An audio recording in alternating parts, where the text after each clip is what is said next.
pessoas aqui. Ó, 30. Vamos ver quem eu conheço. Clóvis, tudo bom, Clóvis? Tranquilo, Clóvis? Marcos Zimmermann, como é que tá?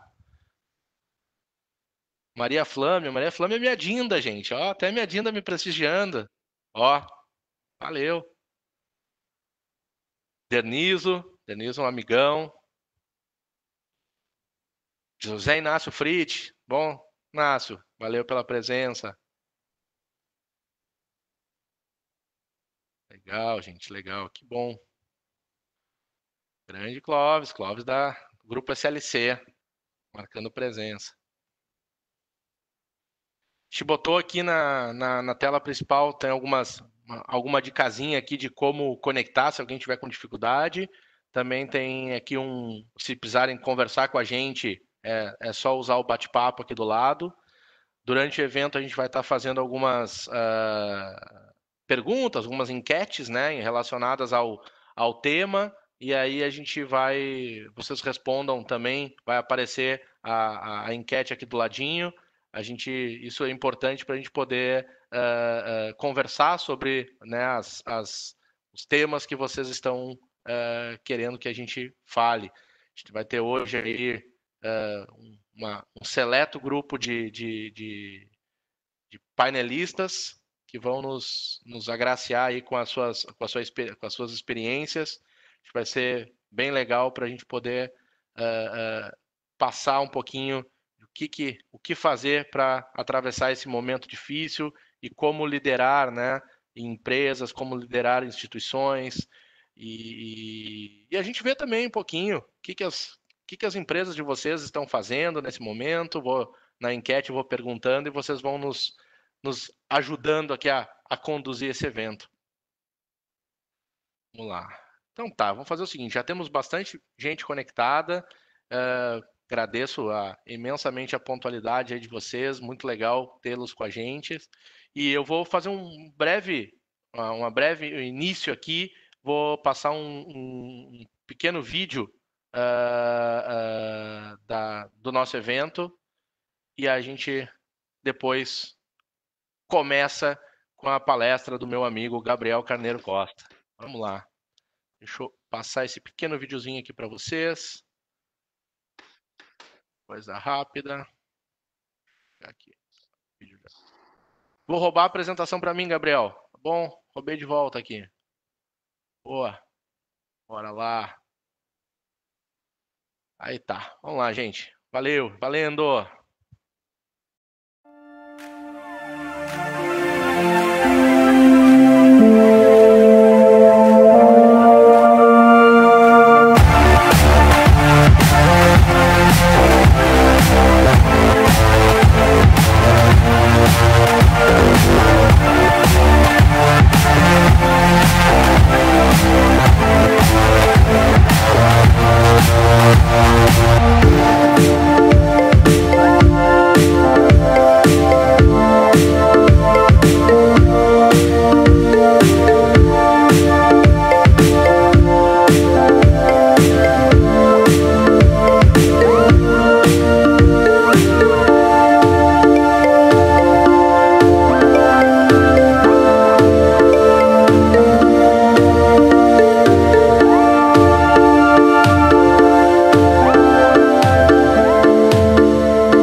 Dando início ao nosso evento, vou apresentar os nossos convidados que vocês viram aí no vídeo.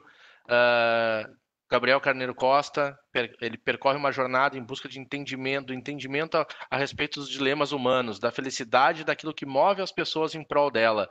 Hoje, autor de 4 livros, atua como palestrante e condutor de workshops empresariais no Brasil e em Portugal. A Nayana é diretora de RH da Cisco do Brasil, responsável por liderar a estratégia de gestão de pessoas. Possui mais de 15 anos de experiência em posições globais de RH e gestão de talentos, com passagem na Thomson Reuters, como líder de talento e desenvolvimento, e na GE, como gerente de operações de RH, e líder no Centro de Engenharia e Aviação no México e no Centro de Inovação do Rio de Janeiro. É baiana, graduada em Psicologia pela PUC de São Paulo, pós-graduada em Administração de RH pela FGV e MBA em Transformação Digital e Futuro dos Negócios pela PUC do Rio Grande do Sul. Rafael Souto é fundador e CEO da Produtive Carreira e Conexões com o Mercado, consultoria fundada em 1995, formado em Ciências Jurídicas e Sociais, com especialização em análise transacional. Atuou nesse período com planejamento e gestão de carreira de executivos de diversas áreas, além de participar de programas de demissão responsável junto a empresas nacionais e multinacionais. É membro do conselho da AMCHA. General Santos Cruz é um general de divisão do Exército Brasileiro, foi comandante das forças da ONU no Haiti e no Congo, secretário nacional de Segurança Pública e ministro-chefe da Secretaria de Governo da Presidência do Brasil. E eu, que vos falo, Augusto Bueno, sou o diretor comercial aqui na InfraTI e, como todos, ansioso para ouvir um pouquinho dessas mentes brilhantes que hoje estão aqui com a gente. Então, e dando início, o Gabriel, estou passando aqui a apresentação para ele, o Gabriel vai fazer uma pequena apresentação, né, Gabriel, sobre emoções, sobre liderança, e depois a gente entra no nosso debate. Gabriel, tá contigo aí, só compartilhar a tua tela e dar o teu show. Valeu, meu amigo. Valeu, boa tarde a todos aí que se encontram nesses nossos novos modelos, né, de um evento online, conversando com pessoas de vários lugares, vários currículos. A gente perde aquela experiência do cafezinho, né, daquela entrada no auditório, que a gente se cruza e troca um cartão e bate um papo, tal. Isso não tem mais, né? Estamos direto aqui ao assunto. Tenho certeza que vamos ter uma troca muito legal, então também super agradeço o convite, agradeço aos demais panelistas, espero que a gente possa ter uma conversa bem enriquecedora.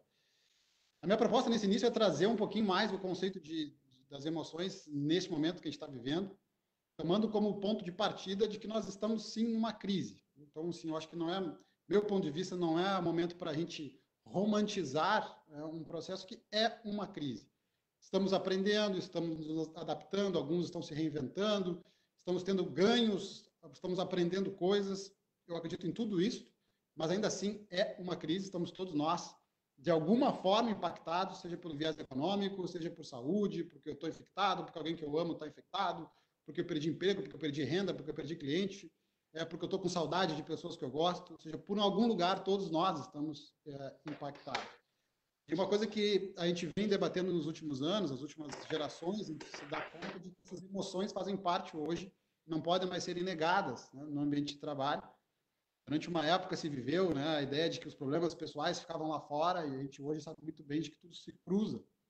E é um pouquinho dessas emoções que a gente está sentindo e das reflexões que a gente faz a partir delas que nos torna tão únicos. Nós somos os únicos seres vivos que pode fazer esse debate. Né? No momento agora não tem nenhum gato, vaca, cachorro questionando, será que eu boto máscara, será que eu peço demissão, será que eu me divorcio, né? Ou seja, não há esse debate sendo feito, a menos nós, humanos, que temos a capacidade de questionar e também de, a partir daí, provocar mudanças, e é um pouquinho disso que eu espero compartilhar com vocês.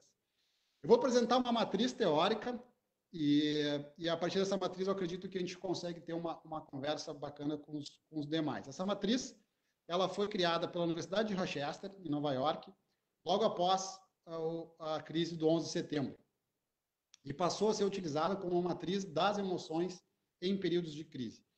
Eu acabei fazendo uma versão adaptada dessa matriz, usei ela como inspiração, eu vou compartilhar aqui, mantive a linha que define o estado de potência do ser humano, a linha eu deixei exatamente como ela é original, mas incluí outras emoções baseadas nesses anos todos aí atendendo pessoas, percebendo de um jeito que talvez fique mais claro. Então, eu vou compartilhar aqui com vocês, e aí vou passar por todos esses pontos. Vou botar aqui.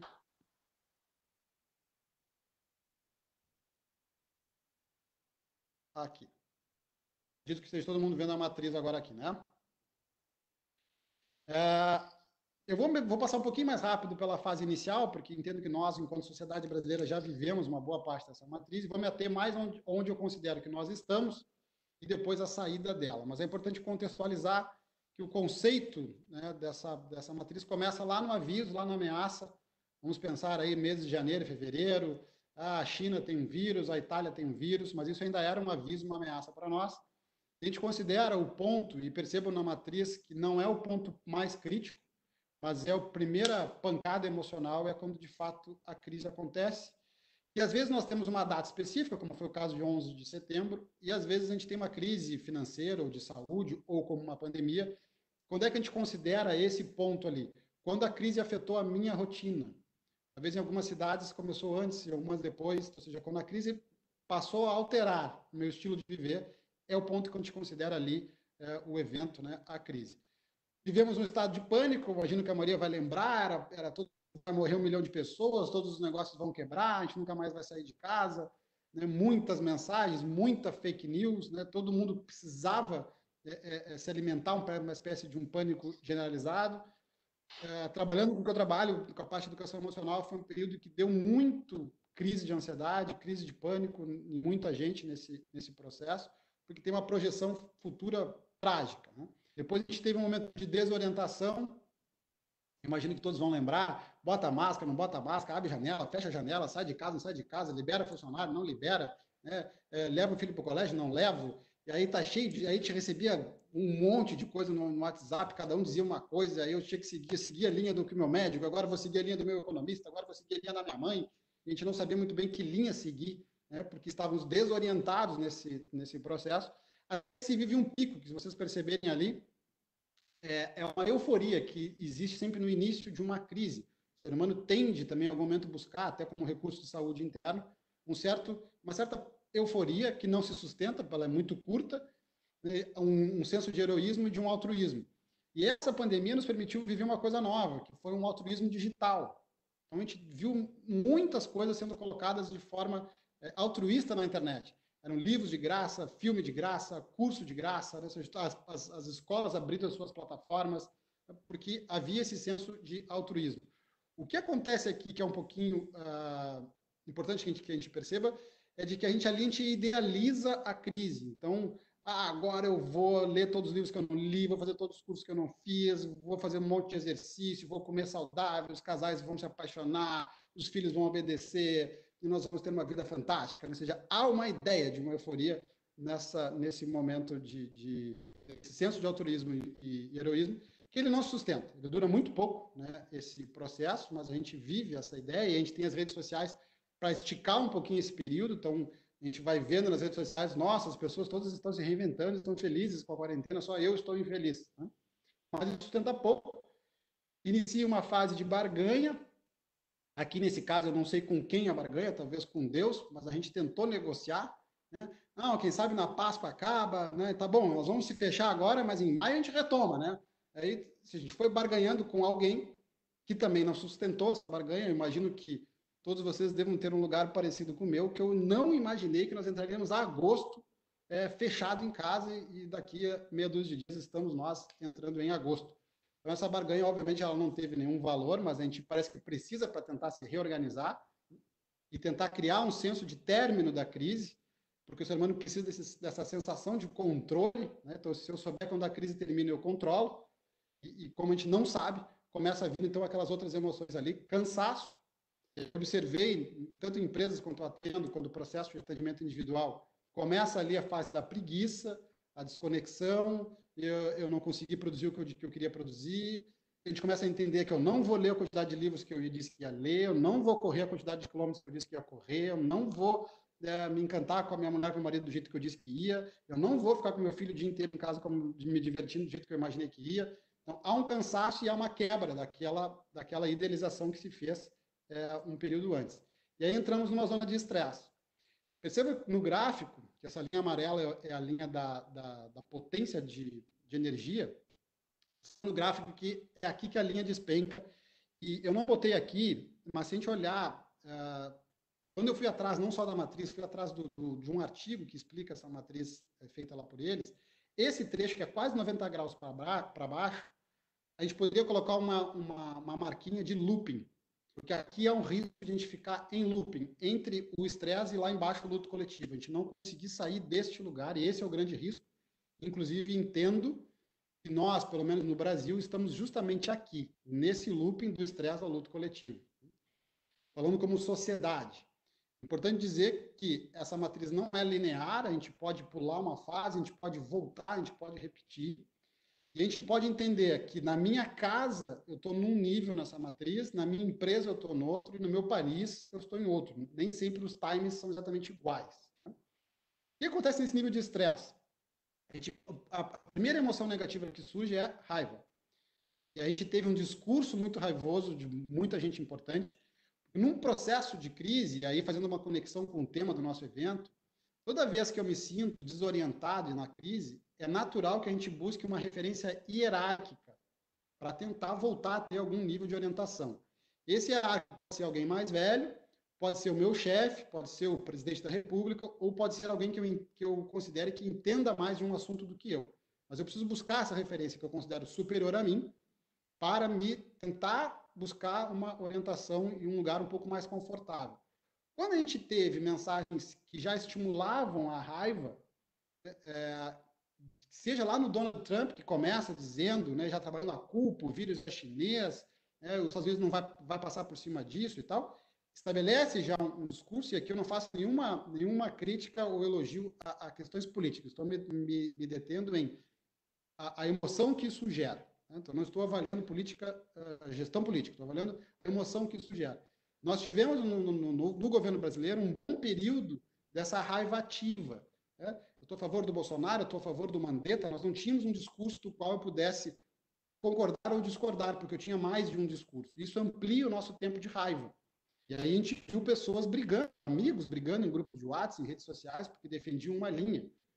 Aí nós não temos debate, porque é eu contra você, nós contra eles. Então, quem era a favor do lockdown não queria sequer ouvir a opinião de quem é a favor da abertura parcial. E quem é a favor da abertura parcial não queria sequer ouvir quem era a favor do lockdown, porque a gente trabalha nesse processo raiva e culpa. Essa culpa aqui, além do contexto da pandemia, há outros contextos de culpa. Entre eles se eu tivesse juntado mais dinheiro, eu estaria agora mais tranquilo. Se a minha empresa já tivesse mais no online, estaria mais fácil. Se eu já tivesse me posicionado antes no mercado online. Se eu já tivesse investido em plataformas para fazer as minhas reuniões. Então, começa uma culpa da crítica dos gestores de não terem se preparado para isso, quando na verdade ninguém sequer previu, né, que a gente pudesse. Não há manual, eu desconheço manual de gestão de crise de empresa que fosse prever 4, 5 meses de isolamento em casa por causa de uma pandemia no planeta inteiro. Então, ou seja, ninguém tinha essa situação, mas há esse senso de culpa. Também tem a culpa mais íntima, então a gente começa a se culpar em casa, né? E aí começamos a culpar o marido e a esposa, que é muito comum, você não fez, você não faz, aí começam a ser as brigas dentro de casa, aí começam culpas da rotina e uma busca por jogo de culpado. Mas aqui a gente está ainda muito alimentado por raiva. De novo, é uma época que a gente percebia muita gente querendo emitir opiniões nas redes sociais e nos grupos de WhatsApp. Quando a gente migra para a tristeza, a gente percebe um certo silêncio desse processo, porque o que acontece na tristeza? Ela é uma emoção, diferente da raiva, que a raiva é uma emoção potente, que nos leva a agir, a tristeza nos leva a silenciar, né, e leva a refletir. E a gente começa a ver que a gente já não olha mais tanto noticiário quanto a gente olhava, nós já não estamos mais eufóricos com nada muito forte nessa crise, o nível de briga e de debate diminuiu, porque já cansou disso, né? A gente começa a criar um pouquinho mais de conexão com coisas que até então pareciam longe, pessoas vindo a óbito, pessoas infectadas, eu começo a olhar melhor para isso. E aí precisamos do senso de luto coletivo. O senso de luto coletivo é assim, onde a gente para de brigar eu contra você, não há mais a briga por quem está mais ferrado. Né? Então, falar, você está reclamando da tua crise, eu tenho um vizinho meu que está muito pior. E esse senso de dizer que tem alguém pior, a gente passa a ter dois problemas, que a pessoa continua mal e agora ela está culpada por estar mal. Então, a gente duplica o processo. E o luto coletivo não vamos mais discutir quem está pior. Vamos entender que todos nós estamos perdendo. Em alguma esfera, todos estamos perdendo. Seja, de novo, pelo viés financeiro, econômico, empresarial, seja pelo viés da saúde, né? Crise de saúde, sistema de saúde, infecção, óbito, enfim.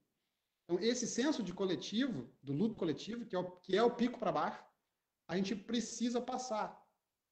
Que é realmente essa crise fez um estrago. E por isso que eu não gosto, e fiz aqui um convite no início, de romantizar uma crise. Porque enquanto eu romantizo a crise, eu não entro nesse lugar de luto coletivo. Dizer, cara, é ruim esse contexto. Por isso eu sou um pouquinho contra a expressão aí que está sendo tanto usada, né, do novo normal, né, porque não é normal. Nós não estamos num lugar normal. Toda vez que a gente chama algo de normal, a gente passa a aceitar. Normalidade e aceitação são palavras que andam muito próximas. Então, aquilo que eu considero normal, eu não questiono mais, porque afinal é normal. E nós não estamos num lugar normal. Não é normal eu não poder abraçar e beijar as pessoas que eu gosto, não é normal não poder ver meus amigos, não é normal não poder ir num restaurante, não é normal não poder comprar uma roupa, não é normal não poder viajar. Ou seja, assim que der, nós vamos voltar a fazer tudo isso, todos nós. Nós vamos voltar a ter amigos em casa, nós vamos voltar a consumir alguma coisa, nós vamos voltar a viajar. Então, ou seja, não é normal. E aqui eu acho que um gancho interessante para depois os demais panelistas trazer isso no contexto das empresas, eu tenho o meu ponto de vista, depois a gente vê que concorda ou discorda, enfim, para fazer um debate bem rico, mas eu não, no meu ponto de vista, nós não estamos vivendo o home office. O home office que nós debatíamos até fevereiro era um home office onde eu estava em casa, mas a minha mulher e meu marido estavam no trabalho dele, a faxineira passou na minha casa durante o dia, arrumou a casa, os meus filhos estavam na escola, fim do dia eu saía para um shopping com um amigo, se eu precisasse visitar um cliente, eu pegava meu carro e ia lá visitar o cliente.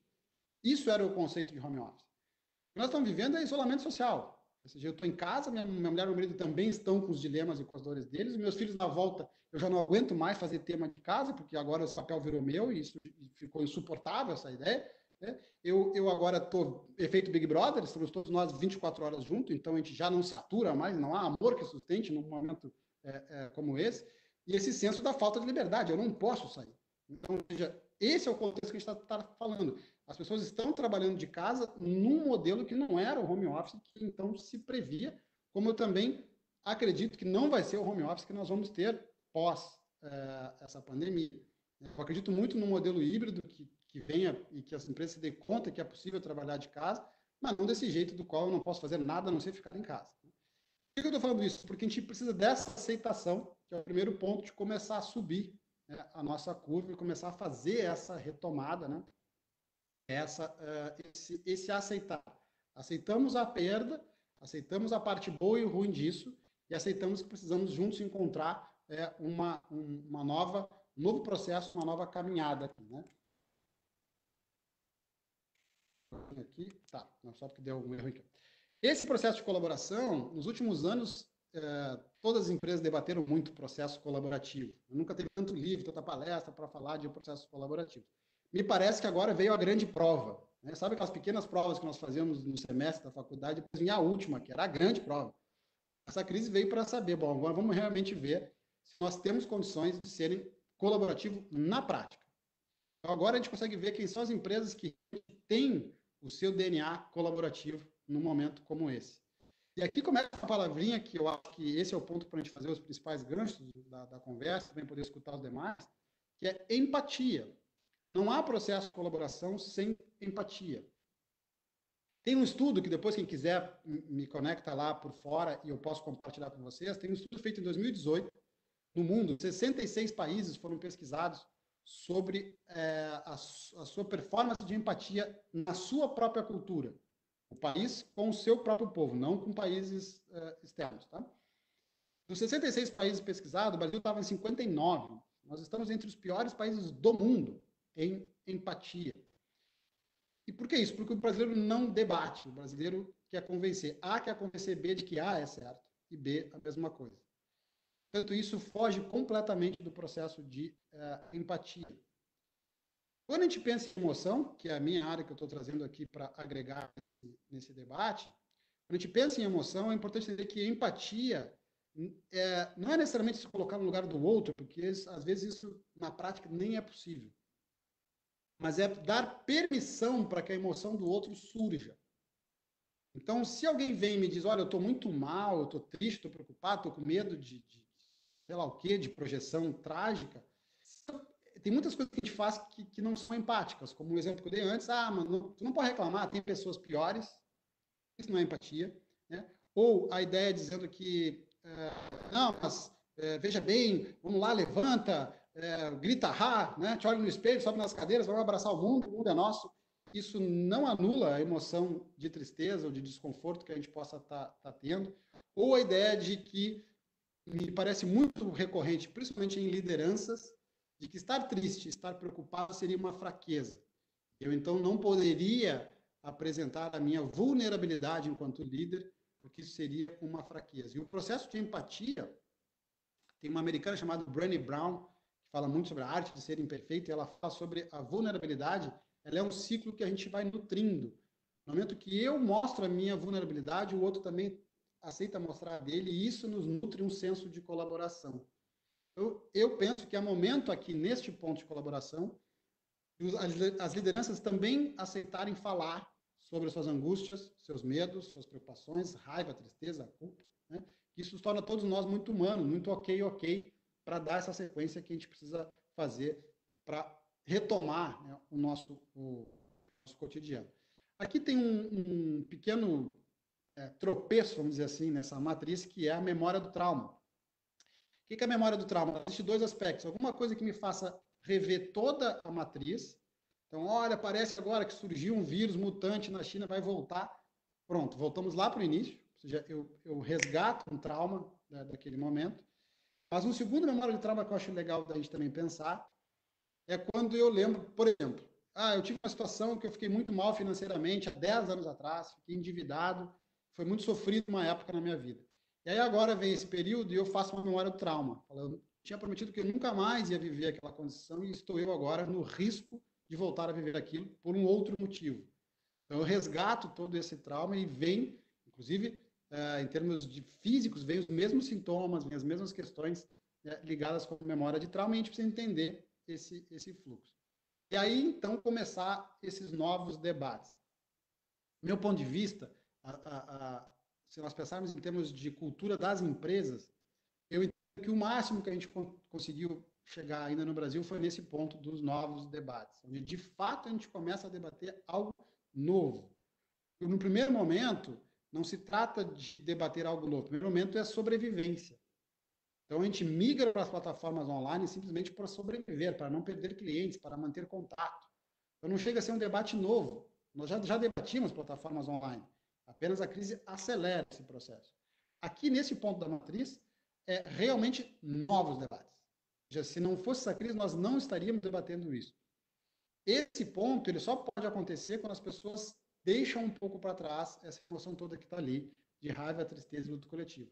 Eu entendo que algumas empresas, algumas organizações que eu estou conseguindo acompanhar, já conseguiram chegar nesse ponto. Ou seja, aceitaram as tristezas, compartilharam as vulnerabilidades, deram espaço de diálogo.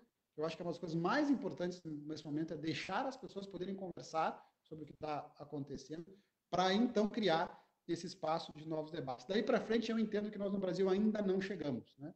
É nesse senso de resiliência, que vai ser necessário, porque a gente está vendo que essa crise não vai acabar mês que vem, para então vir novas ações, né? Para então chegar num novo sentido.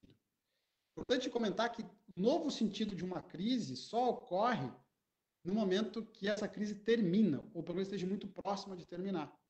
Eu imagino que todos aqui já viveram momentos na sua vida de crises. Crise financeira, crise de casamento, crise de saúde, crise de carreira. Quando nós estamos no meio da crise, alguém vem e diz, olha, mas isso vai encontrar um sentido para essa crise, a gente não dá muita bola para isso, porque nós estamos no meio da crise. Esse senso de dizer, olha, essa crise foi positiva, porque afinal aprendi isso, afinal conheci aquilo e tal, isso é sempre uma coisa que a gente faz olhando para trás. A crise tem que ter ficado, pelo menos na sua maioria, para trás, para que eu possa começar a dar um novo sentido para que serviu tudo isso. Né? Então, deixa eu ver, sigo aqui.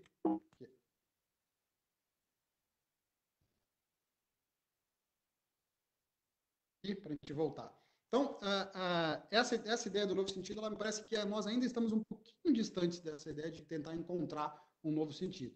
O que eu entendo que um evento como este, inclusive, ele está propondo esses novos debates. Ou seja, a própria participação dos demais é para começar a trazer novos debates. Talvez um evento como esse, como nós estamos aqui falando, nós realmente não faríamos se não fosse a pandemia. Isso que torna um novo debate. E para... vi que tem gente aqui que já pediu o relatório da empatia.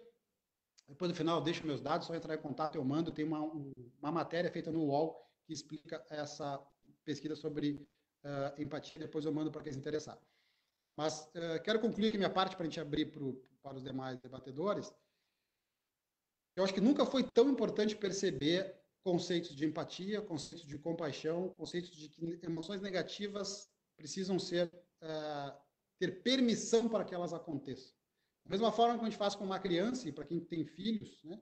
Eu tenho um filho de 7 anos, se meu filho disser que está com medo do escuro, né? Ah, pai, eu não vou buscar água na cozinha que estou com medo do escuro. Qual é a nossa tendência enquanto pai e mãe? Né? Falar, filho, você é cagão, você tem 7 anos de idade, vai na cozinha e pega água. Quando a gente faz esse tipo de comportamento, o que acontece com o filho, ele não para de ter medo. Ele não olha para mim e fala, beleza, pai, agora você foi um motivador, você foi um coach motivacional, eu vou buscar água. Né? Ele não faz isso. Ele vai continuar com medo, a diferença é que ele vai parar de me falar que está com medo. E esse é um risco que a gente corre enquanto liderança. As pessoas abaixo pararem de dialogar sobre as suas dificuldades num esforço de sustentar uma emoção que elas não estão. E aí, então, vem aí todas as doenças decorrentes de um processo como esse. Né?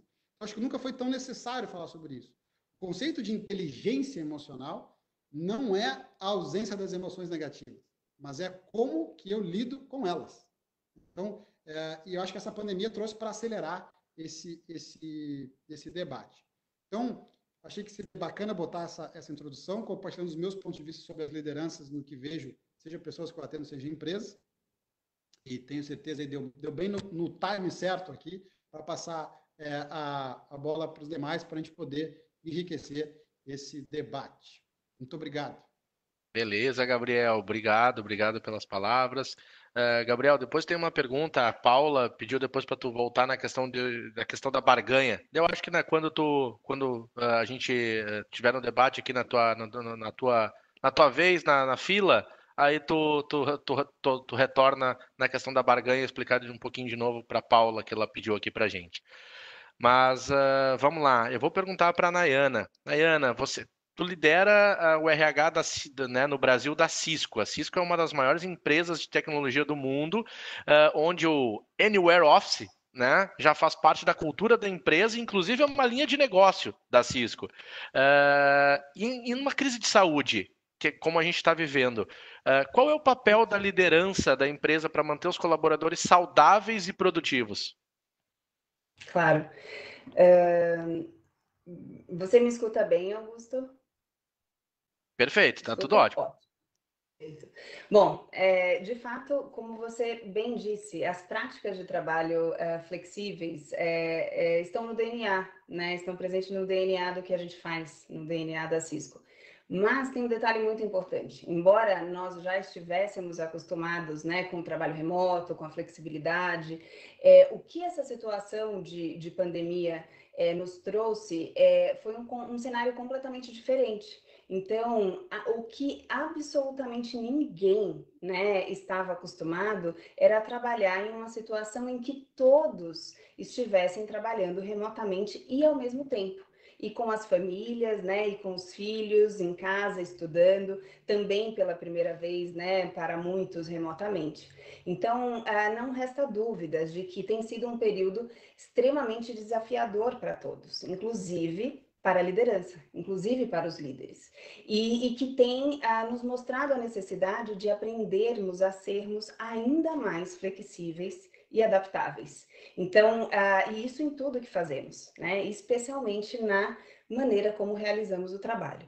Na Cisco, o que nós observamos e o que eu poderia dizer é que a liderança teve um papel fundamental para criar um ambiente de confiança. E isso, né, foi feito muito por meio da conexão constante com as pessoas e com as equipes. Isso não somente por meio da tecnologia, não somente por meio das ferramentas tecnológicas, mas principalmente por meio de uma conexão genuína, né, de um interesse genuíno pelas pessoas e pelo bem-estar dessas pessoas. Então, foi preciso, de fato, preparar e cuidar também dessa liderança para que existisse uma escuta ativa e empática, né, para que ela estivesse preparada para estabelecer essa conversa contínua e construtiva, né, para que essa conexão fosse ainda mais forte nesse período que se fez tão necessário, está se fazendo tão necessário. E aí tiveram várias ações que a Cisco desenvolveu, dentre elas estabelecer uma missão para que a gente pudesse garantir que nossas pessoas estivessem seguras, né, conectadas e informadas durante todo esse período.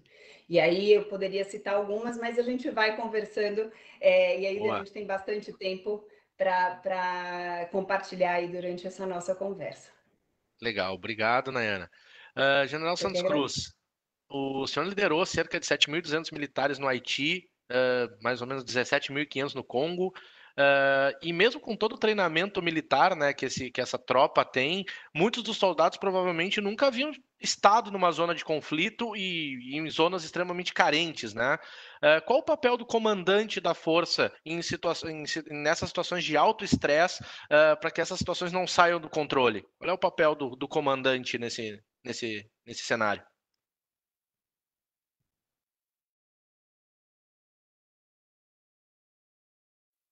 22 mil homens. E no Haiti, 7.200, 7.500. De nacionalidades diferentes, com motivações diferentes. Você tem que fazer uma operação onde você vai ter 6, 7 países envolvidos, Jordânia, Bolívia, Brasil, Sri Lanka. Então, todo mundo com motivações diferentes, quase todo mundo sem nenhuma razão de motivação para estar ali. Às vezes é o país que tem algum interesse no ambiente internacional, não é exatamente a pessoa. Então, você tem que operar com o pessoal nessas condições. E aí vem uma coisa muito importante, que é, se você pensar na complexidade, você não consegue resolver todos os itens da complexidade, você tem que ter uma percepção, né? Isso aí tudo, toda essa análise aí que a gente faz em cursos e cursos e cursos, ela tem que acontecer na sua cabeça, uma síntese em 30 segundos, muitas vezes, né? Então, agora, é muito importante, existem considerações básicas, assim, de conhecimento da profissão, de entusiasmo profissional. Por exemplo, o entusiasmo. Você não planeja transmitir o entusiasmo.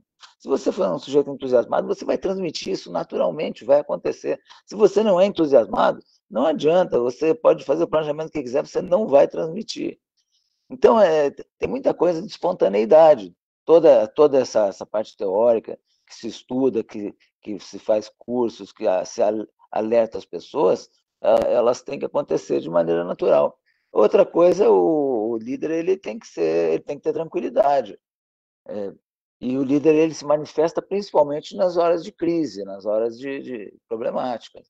Quando não tem problema, não precisa ter grandes destaques de liderança, né? Agora, quando você tem uma crise, não, é a hora da liderança, é onde aparece o sujeito que diz assim, não, deixa comigo, essa está comigo, essa aí eu vou organizar esse negócio, eu vou unir todo mundo e nós vamos passar esse coronavírus, todo mundo unido, depois cada um segue seu destino, faz a sua política que quiser. Então, o líder ele tem que ter essa capacidade de unir, mas ele tem que ser espontâneo, as pessoas têm que acreditar no líder, né?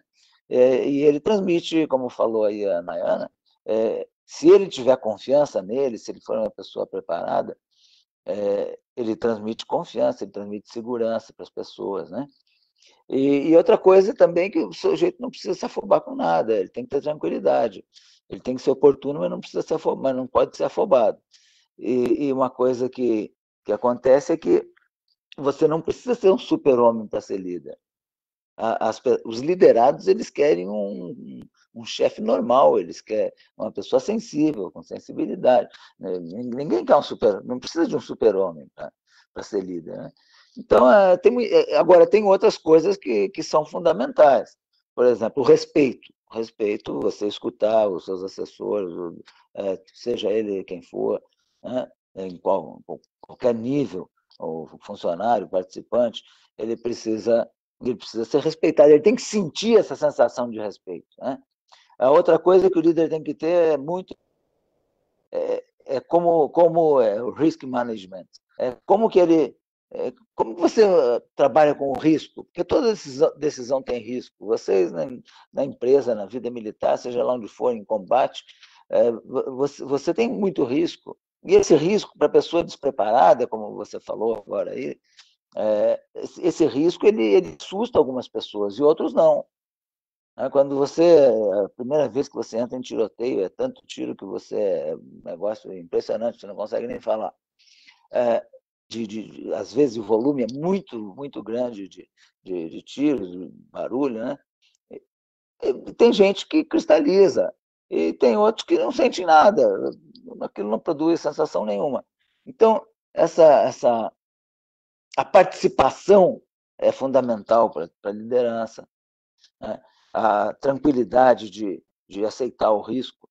O líder, não existe líder que seja líder, ou que queira governar, ou que queira dirigir, ou que queira chefiar, se não tiver, se tiver medo de assumir responsabilidade.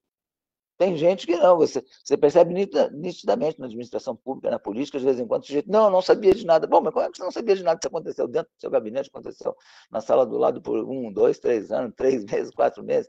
A pessoa não sabia de nada. É medo de assumir responsabilidade. Não tem como você ser alguma coisa, administrador, seja lá o que for, se você tiver medo de assumir responsabilidade, se você se sentir pressionado pelo risco, né? Então, eu simplesmente fui um sujeito normal, sempre participei de tudo, né? Quando você fica mais velho e tem um pouco mais de medo, é melhor você se juntar com a turma mais nova, com o soldado que está na linha de frente. Aí você tem que ser corajoso. Ele pensa que você está puxando, mas na realidade você está sendo empurrado, né? Mas aí você fica mais corajoso. Então, você tá com medo, vai junto com o pessoal da primeira fileira. Vai junto com eles vão transmitir para você. Então, a liderança é uma coisa que contagia para os lados, para cima, para baixo. Antigamente se estudava muito aquela de cima para baixo. Não é, não. Às vezes o sujeito de baixo ele te dá uma energia fantástica para você ir em frente. Então, você tem que ter humildade, tranquilidade, simplicidade. Não precisa absurdo nenhum. Valeu, obrigado, general. Rafael, recentemente num artigo no Valor, você falou sobre engajamento em tempos de crise, né? Eu acho que foi o teu mais recente artigo, pelo que eu vi. O que deve estar entre as prioridades das lideranças nas empresas, né? E como esse cenário de mudança exponencial que tu comentou vai afetar o futuro do trabalho? Beleza. Bom, boa tarde. Primeiro, um prazer estar com vocês. Obrigado pelo convite. Bacana a apresentação do Gabriel para a gente ter um pano de fundo, né? Aprender um pouquinho com a Nayana também, com o General Santos Cruz. Bom, esse artigo eu falava um pouco de engajamento e conectando um pouco a primeira fala do Gabriel sobre esse fluxo das emoções, eu acho que a gente está diante de um processo que faz a gente repensar os conceitos tradicionais de liderança. Um dos conceitos tradicionais da liderança, a gente já falou agora aí, é a questão da importância do diálogo. Mas esse diálogo só ocorre se nós criarmos um ambiente de confiança e de não inferência. Durante muito tempo, as organizações prepararam líderes para inferir o que é melhor para o outro, para inferir qual é a melhor estratégia e definir.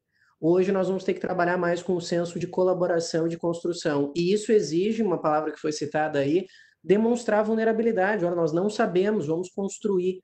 Só que a liderança precisa ter espaço para mudar esse comportamento que é muitas vezes associado à fraqueza, a não saber, ao líder que não consegue se colocar no grupo.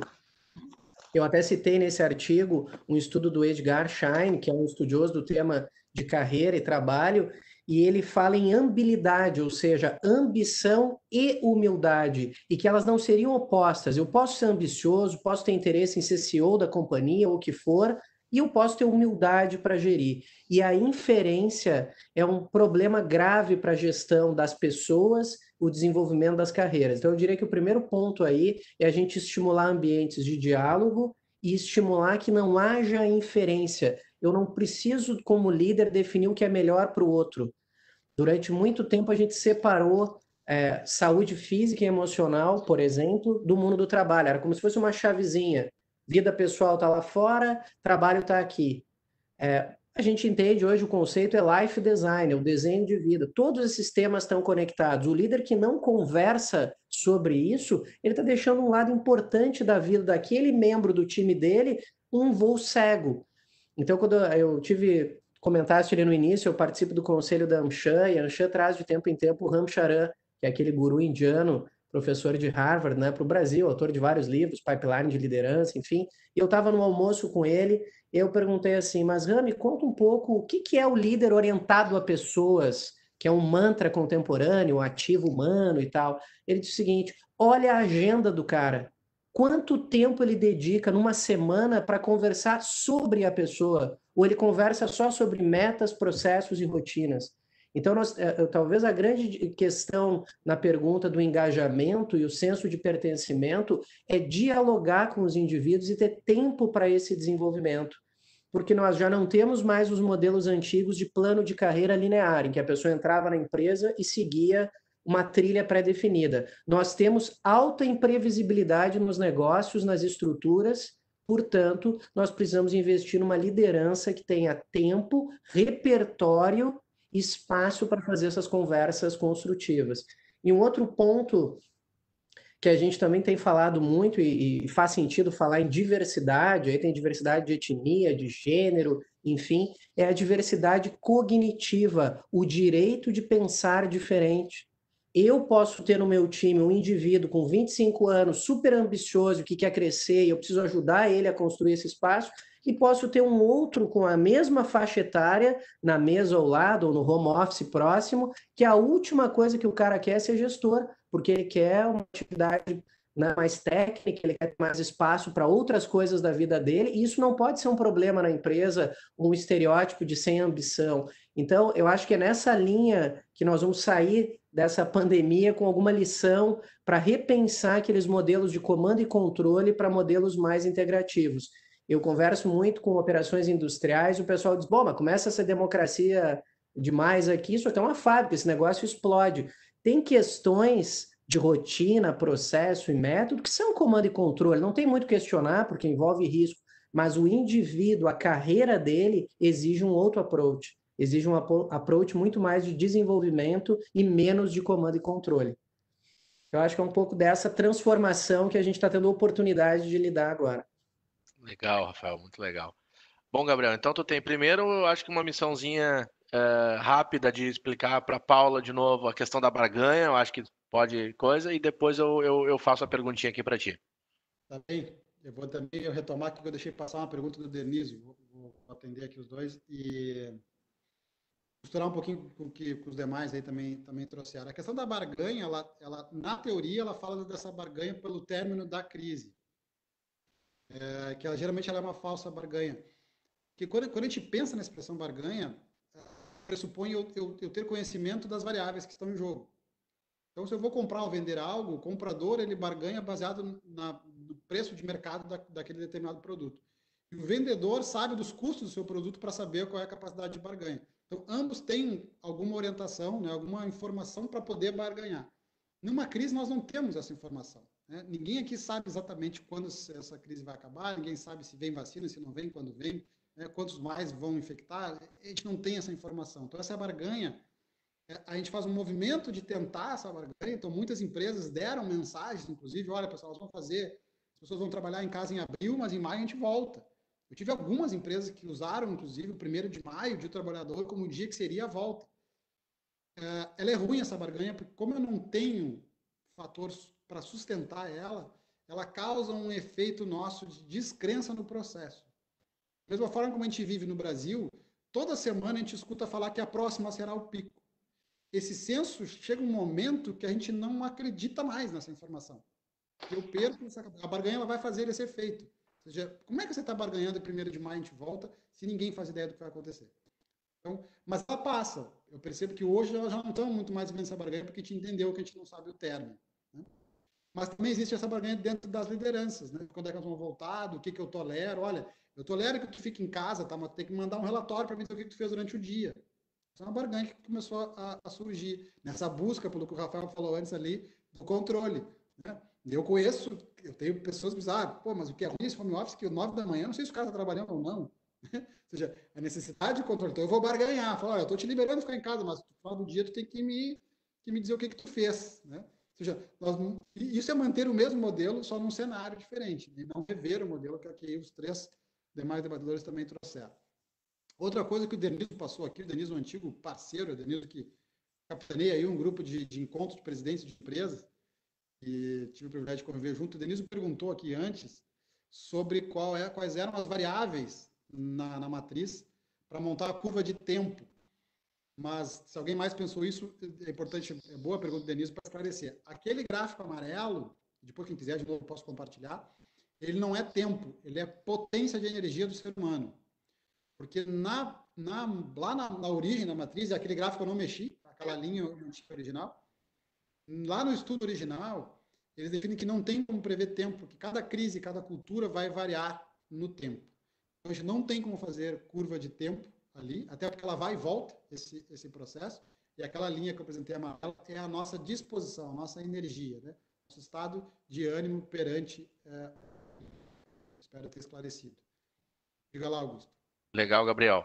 Bom, deixa eu trazer a pergunta que eu queria te fazer. Obrigado pelo retorno para a Paula e para o Deniso. No teu trabalho, cara, tu atende pessoas, né, que estão no meio de conflitos emocionais bastante intensos. Muitos dos teus clientes são líderes empresariais, né, e famílias e tudo mais. Qual é o efeito emocional nas empresas que eles lideram pelo fato de eles estarem nesse momento crítico emocional? Como é que tu tem visto isso? A pergunta é legal e, de alguma forma, sintoniza com o que todos os outros 3 anteriores debatedores aí trouxeram, né? A necessidade do líder de deixar também as suas questões, né? Não ser o super-homem, né? Como o Santos Cruz trouxe para nós, né? Não ser esse líder que nada se abala nesse processo, né? Essa questão do diálogo e da flexibilidade que tanto a Nayana quanto o Rafael também trouxeram. O que eu noto no processo de liderança, quanto mais alto for o cargo hierárquico daquilo que eu estou liderando, a gente tem um problema, porque existem coisas que acontecem na vida, tomadas de decisão, que a vida decidiu por nós. A pandemia é uma coisa, nós estamos tomando porque, enfim, aí cada um tem a sua crença do porquê que surgiu essa pandemia, mas é algo externo que me fez isso. Mas tem momentos que eu preciso escolher, seja numa fração de segundo, como o general nos falou antes, no meio dos tiros. Eu fiquei pensando que ainda bem que eu não vou para o meio dos tiros, que com certeza não seria que não sente nada que ele falou, né? Mas eu concordei, ele está fazendo uma tomada de decisão de segundos, provavelmente, né? Em alguns outros casos, talvez mais no ambiente da Nayana e do Rafael, onde vai para uma reunião, onde pode pensar de um dia para o outro, mas precisa igual tomar uma decisão relativamente rápida. O problema do tomador da decisão, ou seja, vai haver uma consequência que é fruto do que ele escolheu, diferente de consequência do que eu não escolhi. E o quanto mais alto minha liderança, mais eu vou viver isso. Eu vou viver consequências de uma escolha que eu tomei. O problema é que a carga emocional amplia, porque em algum momento esse líder vai viver o conflito da decisão. Será que eu fiz certo em escolher isso? Será que essa era a melhor forma? Será que isso seria o mais correto? Será que seria o mais humano? Será que eu estou considerando a vida das pessoas? Será que eu estou priorizando o EBITDA da empresa que eu trabalho? Ou seja, ele tem tantas variáveis que em algum momento ele entra no conflito do dilema, do conflito da escolha que ele fez. Então, os líderes que eu atendo hoje passaram lá pela crise de ansiedade, mas hoje eles estão muito mais preocupados em saber se estão tomando a decisão correta. Há uma segunda pequena matriz, vamos chamar assim, da ansiedade dele sobre o poder da escolha. Então, isso também é importante que os demais pares de liderança entendam, e, eventualmente, dependendo do formato da empresa, que o fundo lá de acionistas, que não está no dia a dia, precisa entender que aquele grupo gestor, além de toda a carga, está tendo que lidar com algum conflito de decisão, porque nós estamos falando de vidas, né? Nós estamos falando de qualidade de vida no seu dia a dia, na rotina, né? no estilo de emoção de vida das pessoas. Portanto, é aquilo que é o mais sensível, né, do ser humano. Legal, Gabriel. Gente, a gente tem algumas perguntas. Eu fiz também algumas enquetes aqui, mas eu vou pegar uma aqui. General Santos Cruz, se o senhor puder responder para nós e depois os outros comentarem. As nossas lideranças, né? Aí falando, eu acho que a pergunta vem mais em relação ao país, né? Aos estados, elas estão preparadas ou estavam para momentos como que a gente está vivendo? O senhor já comentou um pouquinho de que ninguém estava preparado, né, ninguém se prepara para uma pandemia. O Gabriel falou também, mas as pessoas que estão na liderança do nosso, né, as nossas lideranças estavam preparadas? A pergunta do José Franco aqui para nós. Você tem na parte de administração pública, na parte de liderança política, né? Você tem um processo, é o nosso processo eleitoral, as nossas eleições de 4 em 4 anos, etc. onde teoricamente as pessoas estariam preparadas, teriam que estar preparadas. Você tem alguns bilhões aí em fundo eleitoral, em fundo partidário, e quando chega no ano de eleição, você ainda tem mais o fundo eleitoral. Para que é esse dinheiro? Esse dinheiro é, teoricamente, também para que os partidos façam investimento em melhorar os seus quadros, em formar, em fazer palestra, em promover curso, tá? Para melhorar a qualidade dos nossos quadros políticos. E aí vem um outro problema, que é quando a pessoa ela é eleita em cargo executivo, ela não recebe só o diploma no TSE, ela recebe junto a chave do cofre. Então, a pessoa tem que ter capacidade administrativa, né? Então, algumas coisas são de rotina, como a administração pública, tem algumas coisas de rotina, mas tem os imprevistos. Você tem imprevistos quase todo dia, você tem catástrofes, você tem acidentes, você tem, no caso agora, essa pandemia, que testou a capacidade de liderança, né? E aí, o que a gente viu não foi isso. O que a gente viu foi muita coisa controversa, muita discussão, muitas coisas que desagradáveis aí. Então, e aí vem um outro componente, que foi o desafio da mídia social. A mídia social, ela trouxe uma campanha política diferente, ela trouxe um processo completamente diferente de fazer propaganda.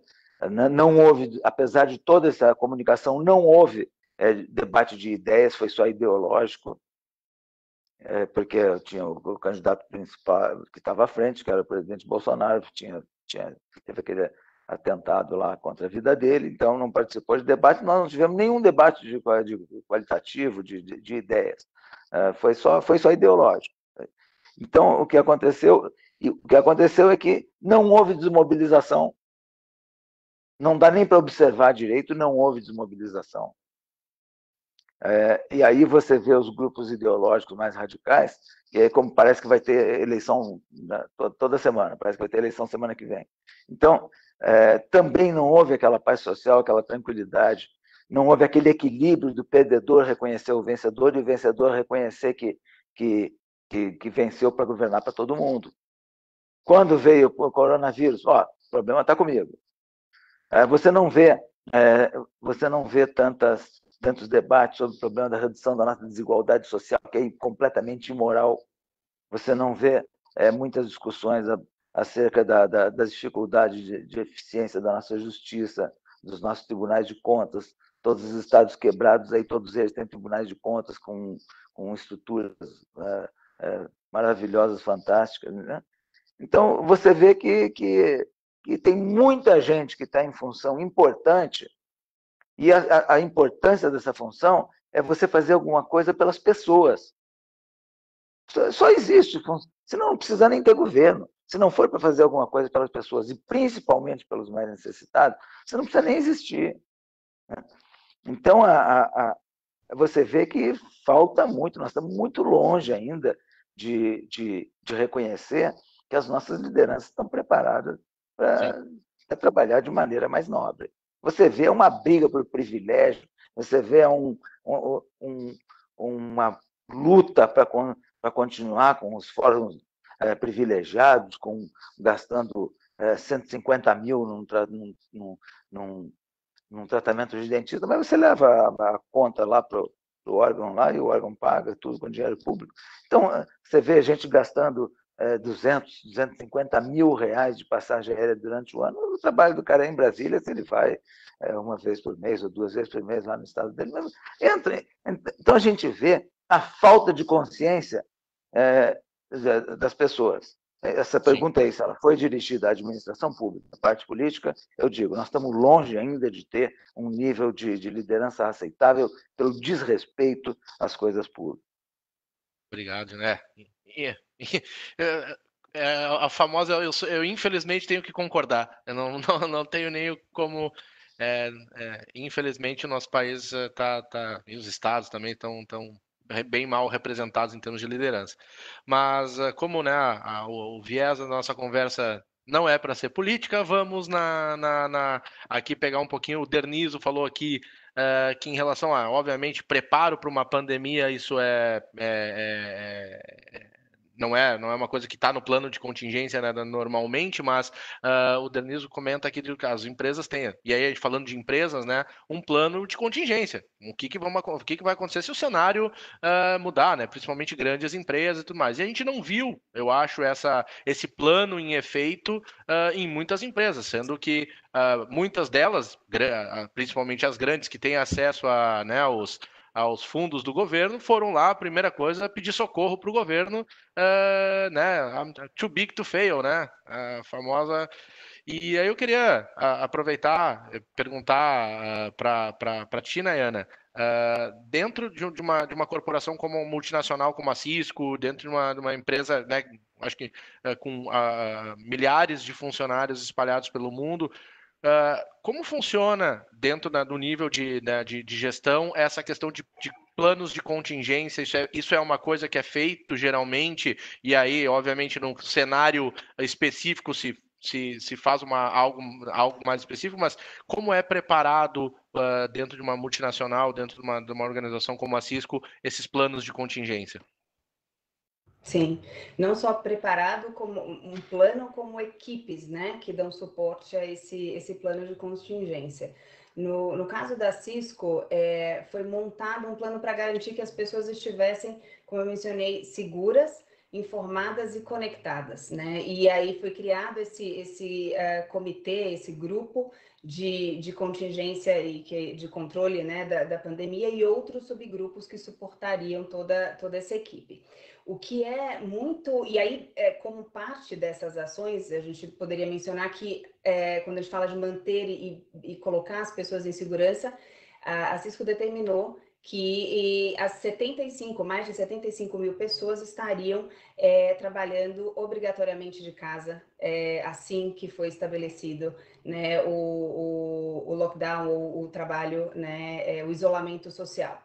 E a partir daí, todas as ações que esses comitês, né, de contingência começaram a colocar em prática. Então, conexão, garantir que elas estariam conectadas, né, altamente conectadas e com todas as informações e transparência à disposição.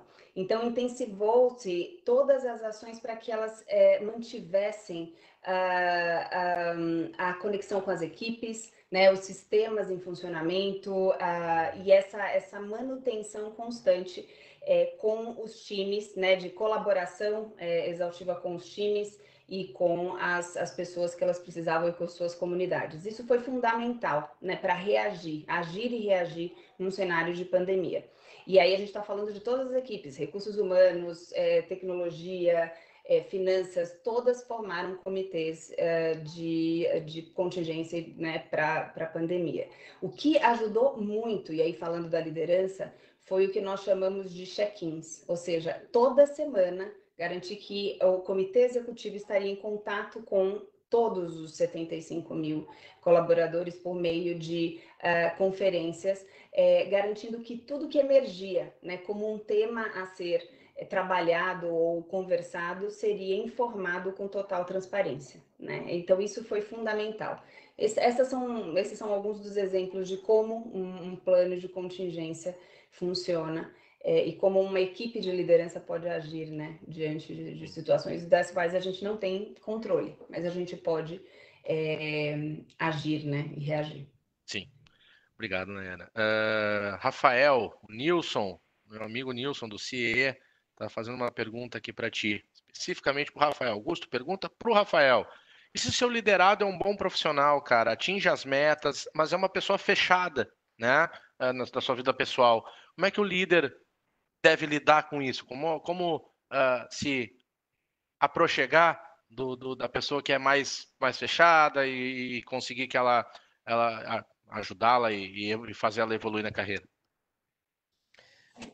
Essa é uma questão que tem a ver um pouco com reputação e uma certa ideia de que a pessoa mais extrovertida ou mais aberta vai crescer mais, enfim.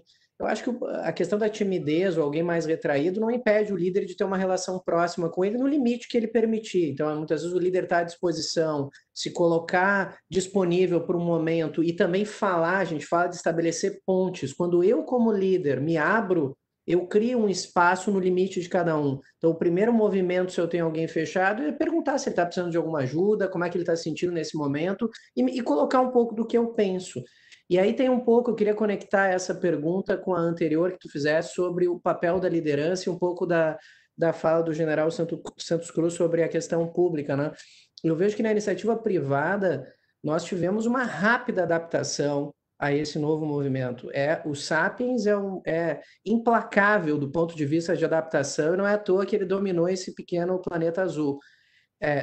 Um exército de pessoas se adaptou da noite para o dia a um novo modelo que ninguém estava preparado, porque nós somos jogados a um home office imersivo, total, como o Gabriel falou na apresentação dele, com filho, família, gente pelada passando atrás, subindo nas paredes, filho e tudo, da noite para o dia. Então, em poucas semanas, as empresas todas passaram a trabalhar assim e seguiram trabalhando. Então, a iniciativa privada dá um show de liderança e eu rezo todo dia para que o Estado atrapalhe menos a iniciativa privada e deixe a sociedade produzir e gerar riqueza para o país. Porque é impressionante a adaptação. Evidente que tem líderes com mais musculatura que conseguiram fazer isso com mais prontidão. E tem líderes com mais dificuldade, porque tinham mais mecânica de comando e controle presencial e precisaram aprender. E aí a gente também tem que falar um pouco do indivíduo, o tal do protagonismo. O protagonismo tem algumas características. Uma delas é a reportabilidade. Nós não podemos entrar numa síndrome, agenda mimimi, vitimização e dizer que, olha, eu estou em home office e o meu chefe está me perguntando o que eu tenho que fazer. Bom, mas não precisa deixar ele perguntar.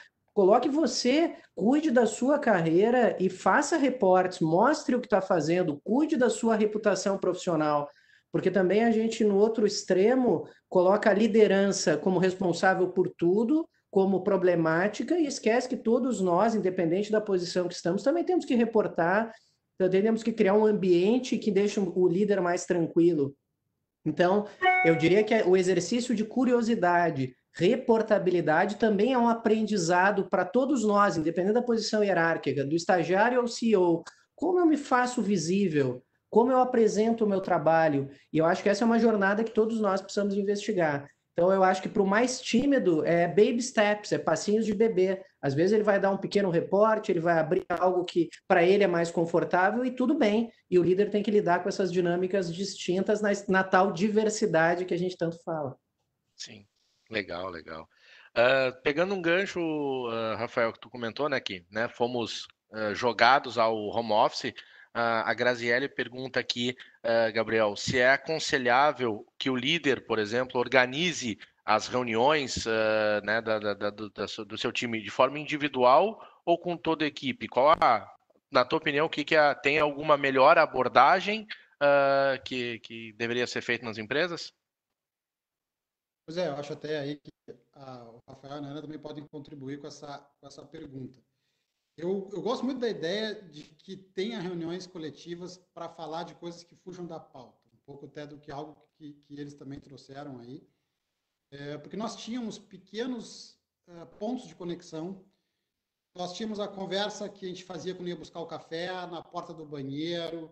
Eu tinha o bullying que eu fazia com meu amigo, contar da série que eu vi, desabafar que eu estou querendo matar não sei quem. Ou seja, nós tínhamos esses pequenos intervalos de conexão da fofoca, da pauta, entre aspas, inútil, como a gente fala na comunicação não violenta, a pauta passatempo. Ela não tem um objetivo específico, mas ela nos mantém conectados.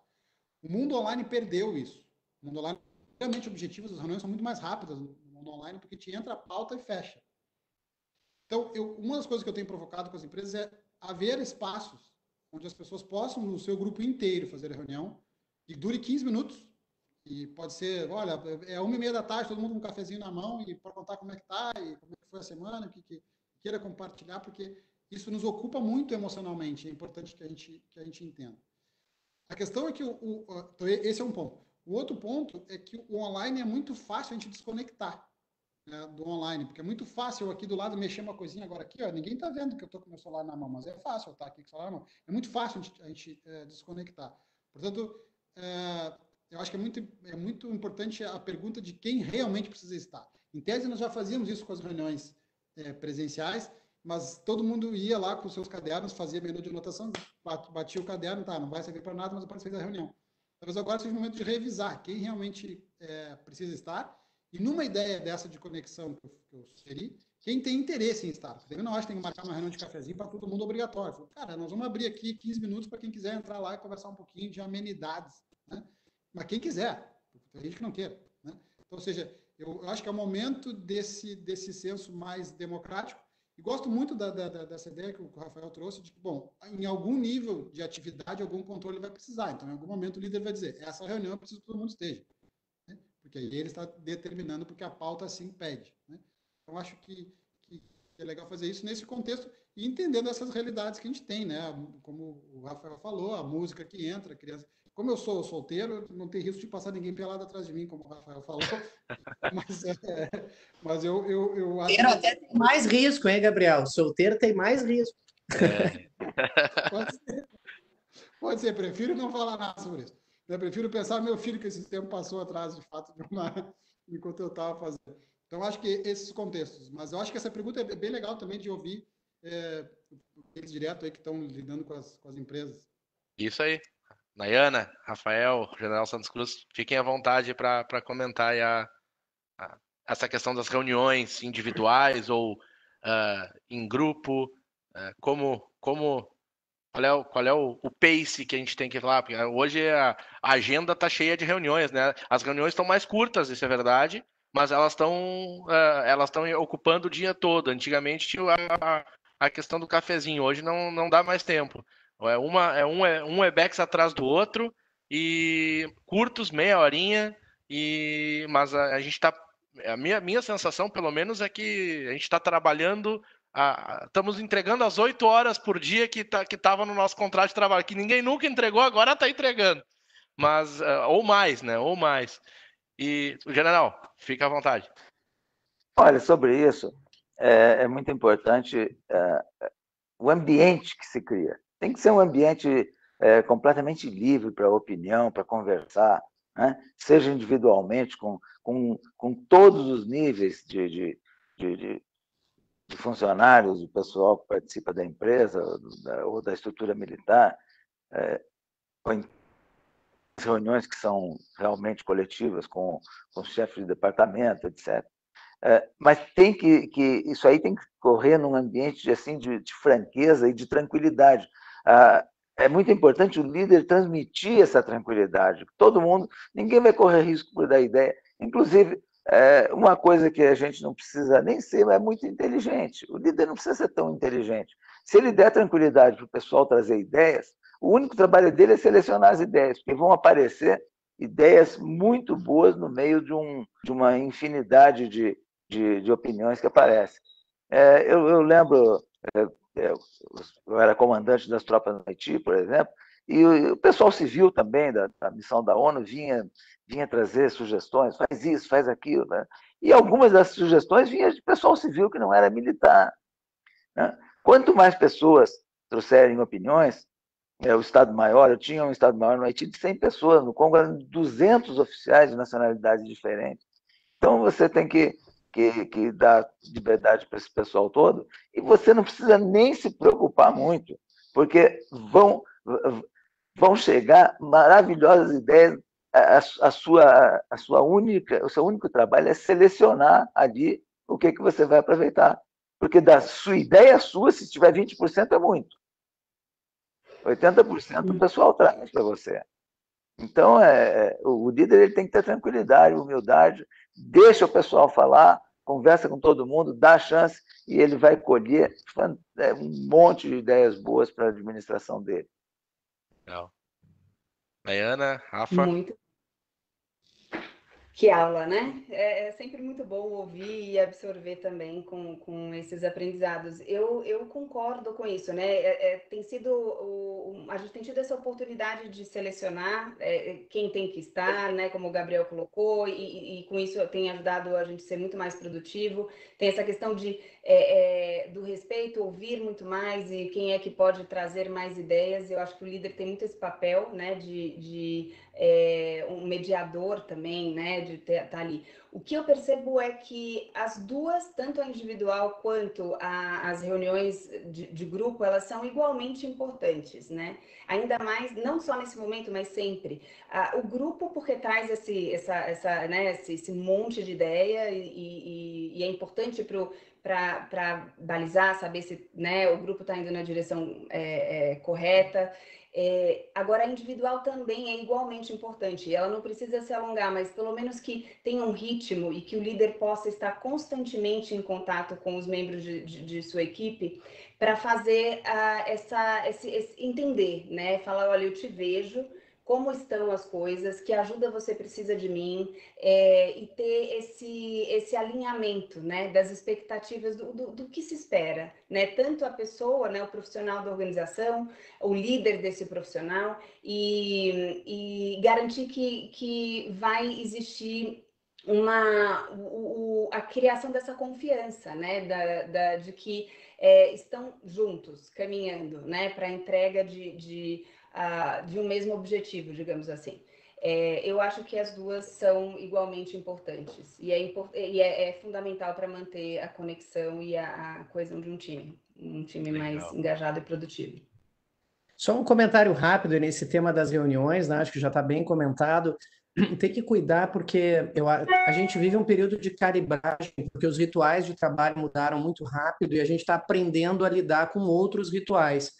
Então tem que cuidar porque tem gente que está tendo orgasmos em marcar call. Então o cara marca 40 calls por dia, ninguém consegue parar. Os caras trabalham 20 horas por dia, é call para discutir o call que remarcou o call. Quer dizer, tem que ter um pouco de bom senso, porque está se criando agendas intermináveis. As pessoas estão... Porque como antes eu fechava o notebook, pegava o carro e ia embora, tem que ter um fim. Como não tem mais o horário também, que a pessoa está em casa e está lá, ele vai marcando o call de noite e aquilo começa a ficar improdutivo, como se trabalhar muito fosse ficar fazendo sessões, orgias por call. Não dá, a gente tem que ter um mínimo de bom senso para a organização do trabalho não perder produtividade. E claro, tem pessoas que têm menos senioridade, experiência para trabalhar sozinhos, eu posso fazer reuniões individuais para ajudar, mas literalmente colocar as pessoas imersas em calls inúteis o dia inteiro retira eficiência organizacional. E quem está em posição de alta gestão precisa saber disso. Quanto custa aquela hora de 20 diretores parados numa sala discutindo o call do call? Quer dizer, eu acho que a gente está numa fase ainda de calibragem. Entre o que são reuniões produtivas e o que é o excesso de controle improdutivo. E aí cada um vai ter que ir fazendo, e acho que discutir com o grupo e perguntar se não está tendo call e reunião demais em excesso. Algumas empresas estão fazendo reuniões, comitês de crise diário. Era mais do que o comitê as reuniões do Ministério da Saúde dando anúncio. Quer dizer, uma empresa, não é o país inteiro. Então, precisa ter, eu acho que um pouco de bom senso para não sobrecarregar as pessoas nesse momento que já é estressante que a gente está vivendo. É verdade. Obrigado, Rafael. Só pegar as duas enquetes que eu fiz aqui, voltando ao tema um pouquinho das emoções. A primeira, eu perguntei como você tem se sentido durante a pandemia. Das respostas, a gente teve 60% mais ou menos se sentindo tranquilo. Uns 30% dizendo que estava ansioso, uns 8% preocupado com a saúde, e 1% cada coisa desorientado e feliz em estar em casa. Então a gente vê assim que bom, né, que a gente talvez, né, Gabriel, a gente já passou daquela fase mais crítica, né, que tu comentou, que as pessoas já estavam num nível de desespero. A gente está, né, praticamente aí. Eu lembro que a Infratel a gente fechou dia 13 de março, a sede, né, estávamos todos em casa. Realmente no início é uma ansiedade, o que eu vou fazer, o que vai acontecer, vai acabar rápido, olha só, não vai chegar no Brasil, tá tudo certo, carnaval, deu tudo certo, passou, não. E agora a gente vê realmente, as pessoas, me parece, tá bem coerente com o que a gente tem visto dentro da empresa e conversando bastante no mercado. Depois aí vocês comentam. Deixa eu só aí aproveitar pegar a segunda pesquisinha que eu fiz. Se a sua empresa tem feito ações específicas sobre saúde emocional. Nessa eu fiquei triste. A resposta que eu esperava era maior. A gente tem aí 60% sim e 40% não. Eu achei que as empresas já estavam mais. Eu esperava aí uns 80%. Porque assim, cara, a gente não tá falando de né, mover mundos e gastar fortunas de dinheiro, não é isso. Às vezes é uma ligação. Como tu tá, né? Como é que... começa a reunião. Outro dia a gente teve uma reunião na equipe aqui, cara, a reunião começou, cara, como é que foi o final de semana? Isso lá no início da pandemia, quando eu estava em casa, como é que foi o final de semana? Como é que foi essa primeira semana em casa? A reunião não falamos nada do trabalho depois. A gente tem meia hora e foi a meia hora foi falando, cada um deu seu testemunho ali de como estava a sua convivência em casa, que né, o Gabriel falou, né, um vai querer já matar a mulher, outro quer mandar o marido embora, faz parte, filho não sabe onde enfiar, mas o que vocês acham, Gabriel? O que vocês pensam desse percentual aí? Esperavam mais também? Bom, primeiro, falando da primeira enquete, eu acho que deu um número maior de tranquilos, né? Talvez aqui o tranquilo, penso eu, que não seja a palavra ampla, tranquilo, porque no conceito máximo de tranquilidade eu acho que ninguém está, mas de forma geral, eu imagino que é isso que as pessoas responderam. Eu acho que se conecta muito com uma brincadeira que o Rafael fez, que eu concordo, que é o Sapiens tem a capacidade de adaptação. Acho que nós temos aí há 100, 120 dias já de quarentena, de isolamento, a gente já se adaptou, né? E talvez aí que venha o senso de tranquilidade, a gente já não acorda mais pensando como vai ser meu dia, a gente agora já sabe, né? Como vai ser minha semana, a gente já sabe. O que eu tenho que fazer com meu filho, a gente já sabe, né? O que eu vou fazer com a minha equipe, a gente se adaptou e daí talvez venha o senso de tranquilidade. A parte que talvez não seja tão completa essa tranquilidade, esse senso ainda de não saber o que vai acontecer. A segunda enquete, né, eu também esperava um número mais alto. Claro que sou suspeito, porque trabalho com isso, mas eu imaginava assim, um número mais alto. E vejo que ainda as empresas ainda estão reticentes a olhar para isso, às vezes porque, como já foi dito pelos outros 3 debatedores aqui, às vezes porque entendem que esse papel não é da empresa, que eu não vou me meter, que eu não vou fazer, né? Mas a gente precisa olhar que esses componentes estão todos eles aí usando, né? E essa brincadeira sobre questões que todos nós aqui falamos, os filhos, o casamento, né? Eu nunca tive tanto cliente discutindo separação, de verdade. Eu atendo há 12 anos, eu nunca tive tanto cliente debatendo a possibilidade de divórcio. E não tem como dizer que isso não está impactando nos nossos trabalhos. Mas a empresa tem muito o que fazer com isso. Talvez não tenha quase nada o que fazer com isso. Só precisa entender que isso está acontecendo. Precisa aceitar que isso está acontecendo. Né? Talvez não tenha muito o que fazer. O que o líder vai fazer com o funcionário que é separado? Talvez eu não tenha muito o que fazer. Mas entender que essa pessoa está passando também, né, por esse ponto. Então, também, assim como tu, Augusto, lamento esse número mais baixo. Mas acho também que cabe a todos nós, né, levantar essa bandeira. Né? Então, ou seja, nada impede que a gente levante e diga, olha, eu também gostaria que a empresa falasse mais sobre isso, né? A gente também levantasse esses temas, né? Entendesse uma coisa que eu acho, Augusto, que tu trouxe, que é genial.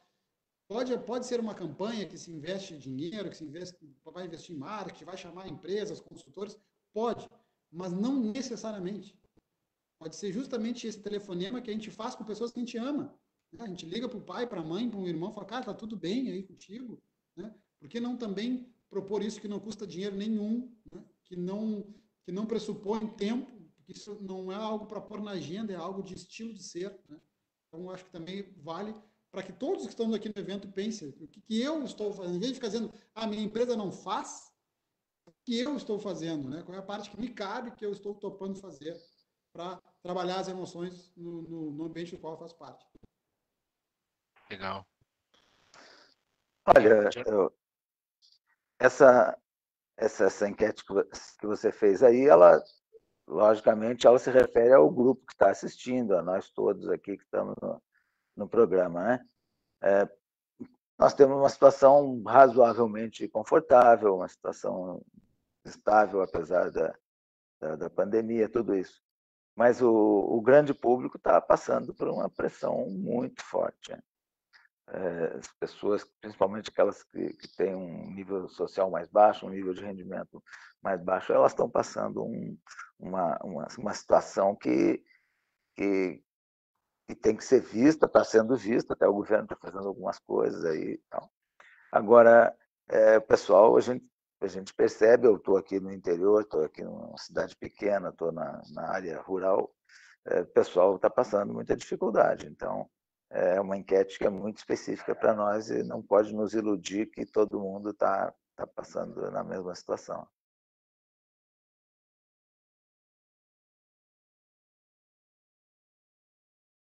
Eu queria comentar, eu acho que o teu tá fechado, Augusto. Opa, Eu Rafa, desculpa. Vai lá, fala. só queria comentar, eu acho que 60% das empresas, segundo, né, o pessoal, está investindo em questões emocionais, eu acho que é um bom número, viu? Porque a empresa, nesse momento em que muitas entraram em modo de sobrevivência, o camarada está vendo se sobrevive, e quando a gente fala com multinacional, com empresas que têm estruturas financeiras e acesso a recursos, elas lidam com as crises de uma maneira distinta, ela acessa crédito mais rápido, ela tem linhas globais de financiamento. Isso não é a realidade da imensa maioria das empresas que, nesse momento, estão em modo de sobrevivência. Então, o cara não tem nem energia para lidar com as outras questões, porque ele não sabe se ele vai ficar vivo em 1, 2 meses. Então, eu acho que, em linhas gerais, 60% das empresas, né, das pessoas que responderam aqui, estarem olhando para questões emocionais, eu acho que é um ganho bacana. Eu acho que é um nível de capacidade de gestão de crise avançada, que não é a realidade da maior parte das empresas, né, que a gente tem que considerar. Legal. Obrigado, Rafa. Isso é importante, essa tua observação do mercado. Tu é um cara que, né, conhece bem, né, porque como consultor, a tua empresa tá nas empresas, né, tá? Isso é importante, essa visão boa, bem lembrado. Deixa eu fazer, tenho mais uma pergunta que eu acho que bem específica aqui acho que é para a Nayana. Acho que vai poder dar a maior contribuição, mas obviamente todo mundo pode comentar. A pergunta é a seguinte, né? Vou tentar ler mais literalmente aqui para não modular a pergunta. O que pode ser feito de diferente pelo setor de RH e pelas lideranças das empresas para absorver e tratar questões emocionais dos colaboradores nesse momento? Após mais de 4 meses em casa, estão sobrecarregados, tanto com as suas atividades do trabalho quanto de casa. Quais as práticas e as flexibilizações estão sendo aconselhadas? Sim. No começo da nossa conversa, além de todas as coisas que nós vimos, né, no gráfico pelo Gabriel, o General Santos Cruz mencionou, não precisa ser super-homem para ser líder. E isso é algo que a gente tem visto muito, e seja por meio da preparação da liderança, né, na Cisco, com webinars e um programa de saúde integral e de bem-estar que nós fizemos com toda a liderança e com todos os nossos colaboradores, a gente tem reforçado muito isso. É importante ter essa permissão, né? O Gabriel falou de permissão também, que as pessoas se sintam, né, com essa permissão de dizer que não sabe, né? De falar, não sei, não tenho essa informação, hoje eu não estou bem, hoje eu não consigo. E não só agora, né, com o momento da pandemia, mas sempre. Então, e o líder, assim como todos, né, que se sintam nesse direito e que a gente coloque e pense o trabalho, como o Rafael muito bem colocou, existem novos formatos e a gente tem que repensar essa nossa relação com o trabalho. E muito mais integrando, né, o trabalho, a nossa vida, e agora a gente está sendo forçado a fazer isso porque estamos trabalhando remotamente, muitos dentro de casa, a pensar nessa integração. Então, na Cisco a gente tem feito, a gente fez um programa, né, para Brasil e América Latina, focado em saúde e bem-estar integral, preparando toda a liderança para ter essas conversas com as pessoas, olhando o bem-estar de maneira integral, né? Físico, mental, emocional, e com dicas práticas, né? Não só falando de teoria, mas dicas práticas de como abordar essa questão. Então, teria aqui várias coisas. Nós criamos e estabelecemos um programa também que se chama Health Check-in, que são líderes, pessoas da área de desenvolvimento que estão habilitadas para facilitar conversas das equipes nesse momento. Então, o líder entra junto com a equipe e um mediador, um facilitador, que entra para conversar e falar, e aí, como estão todos nesse momento? Como é que o time está conseguindo conviver e quais são as questões que emergiram nesse momento? Chama Health Check-in. É uma conversa que dura aí mais ou menos 2, 3 horas. É preciso ter, né, essa conversa sobre emoções dentro das organizações. É importante ter. A gente não está falando que é fácil ter, né? E que nem todos estamos preparados, mas é muito importante ter. Legal. A Paula está comentando aqui que ela fez na empresa dela fez uma série de webinars, né, de como sobreviver ao home office, e também colocamos em um plantão psicológico à disposição dos funcionários. Eu acho que, gente, a gente chegou aqui no nosso horário. Acho que o debate é muito rico. Eu vou dar aí, acho que 30 segundos para cada um agradecer e se despedir, e a gente fica por aqui. Deixa eu aproveitar e vou fazer o meu agradecimento especial a vocês, Nayana, General Santos Cruz, Gabriel e Rafael, pela disponibilidade, pelo carinho que trataram o tema. Agradecer a Cisco pela parceria na condução no evento. E agora passo a palavra a Nayana, por favor, teus comentários finais, por favor. Só tenho a agradecer também, Augusto, pelo convite e a oportunidade de compartilhar esse momento com vocês, todos vocês, e aprender também, né? Foi muito rico ter a oportunidade de ter essa troca no dia de hoje. Então, muito obrigada. Obrigado a gente. Rafa. Obrigado pelo convite, né? Uma mensagem final. Eu acho que mais do que nunca a gente está no momento de tirar da parede aqueles valores que são comuns nas empresas e praticar. A história da empatia, vulnerabilidade, é o momento da gente colocar em ação tudo aquilo que está muito bonito, mas que na prática às vezes não é o dia a dia que a gente vê na empresa. Muito obrigado aí pelo tempo de todos, né, em nos assistir, pela participação e pela oportunidade de estar aqui. Obrigado, Gabriel, General Santos Cruz, Augusto, Nayana, e até a próxima. Valeu. Obrigado, Rafa. General Santos Cruz, suas palavras. Muito obrigado pelo convite também aí, a todos vocês aí, a satisfação de participar desse programa. E lembrar que todo mundo, todos os chefes de seção, do nível mais baixo até o líder máximo aí da empresa, ou do quartel, ou de qualquer organização, ele tem que trabalhar muito, ele tem que ficar praticamente 24 horas por dia à disposição, ele não tem aquela mesma folga que o de baixo tem. Então, é fundamental que o líder ele lembre que ele tem uma parte de sacrifício aí a contribuir também. Certo, obrigado, general. Gabriel. Bom, mais uma vez, muito obrigado aí pelo convite, pelo debate. Concordo aí com o que a gente aprende bastante, vai trocando até algumas opiniões, até ampliou aí escutando vocês. Eu acho que essa é a parte rica, né, de um debate. Eu fico à disposição nas redes sociais, Gabriel Carneiro Costa, me encontro lá em todas as redes, quem quiser pegar a matriz, o estudo da empatia, é só me achar aqui, ou mesmo com vocês direto aí também. Eu acho que a mensagem final me ocorrem duas coisas para dizer. Primeiro, assim, está tudo bem e não estar tudo bem. Ou seja, que eu acho que é o momento da gente entender isso. Nós estamos num período transitório, não é um lugar definitivo, é um período transitório. E toda crise tem um início, toda crise tem um fim, toda crise tem um aprendizado. Né? Esta não vai ser diferente, né? E tenho certeza que lá na frente a gente vai poder, falaremos muito de 2020 por muitos anos ainda, né? E que possa deixar aí um legado legal, e espero ter deixado uma semente. Muito obrigado. Com certeza. Obrigado, Gabriel. Obrigado a todos. Valeu, pessoal. Até logo. Tchau, tchau.